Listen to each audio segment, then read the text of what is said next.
നമസ്തേ.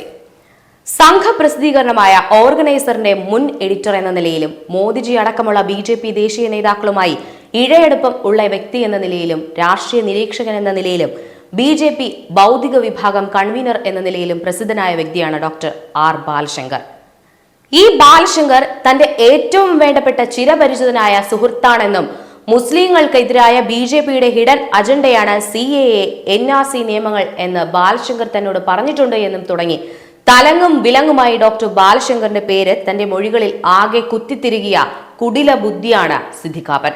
സിദ്ദിഖാപ്പന്റെ laptop പരിശോധിച്ച അന്വേഷണ സംഘത്തിന് കാപ്പന്റെ ബാലശങ്കറുമായുള്ള അഭിമുഖവും ലഭിച്ചിരുന്നു. തുടർന്ന് ബാലശങ്കറിന്റെ പേര് കൂടാതെ വേറെ ഒരു പിടി സംഘബന്ധുക്കളുടെ പേരുകൾ കൂടി കാപ്പൻ തന്റെ മൊഴിയിൽ കൃത്യതയോടെ കയറ്റിവിടാൻ ശ്രമിച്ചിട്ടുണ്ട്. എന്നാൽ ഏജൻസികൾക്ക് കാപ്പന്റെ ദുരുദ്ദേശം പിടികിട്ടിയതുകൊണ്ട് വിശദമായ ചോദ്യം ചെയ്യലിൽ പലതും കള്ളമാണെന്ന് കാപ്പന് തന്നെ സമ്മതിക്കേണ്ടി വന്നതിനാലും ബാലശങ്കറിനെ കുറിച്ചുള്ള 2-3 പരാമർശങ്ങളിൽ മൊഴികൾ ഒതുങ്ങിയെന്നാണ് അറിയാൻ കഴിഞ്ഞത്. കാപ്പൻ ബാലശങ്കറിനെ കണ്ടതും സംസാരിച്ചതും അഭിമുഖം നൽകിയതും ഏജൻസികൾ സ്ഥിരീകരിച്ചിട്ടുണ്ട്. എന്നാൽ കാപ്പന് വേണ്ടി സഹായമൊരുക്കിയ പല വമ്പന്മാരെയും സേഫ് സോണിൽ ആക്കുന്നതിനും ഇനി അവർ പിടിക്കപ്പെട്ടാൽ തന്നെ കാപ്പൻ ബന്ധം ജനറലൈസ് ചെയ്യുന്നതിനുമുള്ള കുതന്ത്രം എന്ന നിലയിലും ആണ് ബാലശങ്കറിന്റെ പേര് മൊഴിയിൽ പറയപ്പെട്ടത്.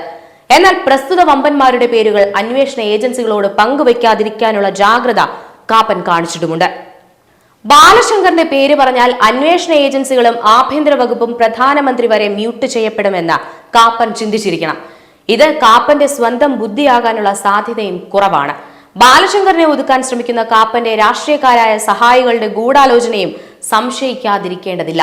ഏതായാലും ഇത്തരത്തിൽ ബാലശങ്കറിന്റെ പേര് വരാൻ ഇടയായത് ബി.ജെ.പി. പശ്ചാത്തലമുള്ള ഒരു പത്രപ്രവർത്തകൻ സിദ്ദിഖാപ്പനെ ബാലശങ്കറിന് പരിചയപ്പെടുത്തി അഴിമുഖത്തിനായി ഒരു സമയം കൊടുക്കണമെന്ന് റിക്വസ്റ്റ് ചെയ്തതിന്റെ അടിസ്ഥാനത്തിലായിരുന്നു.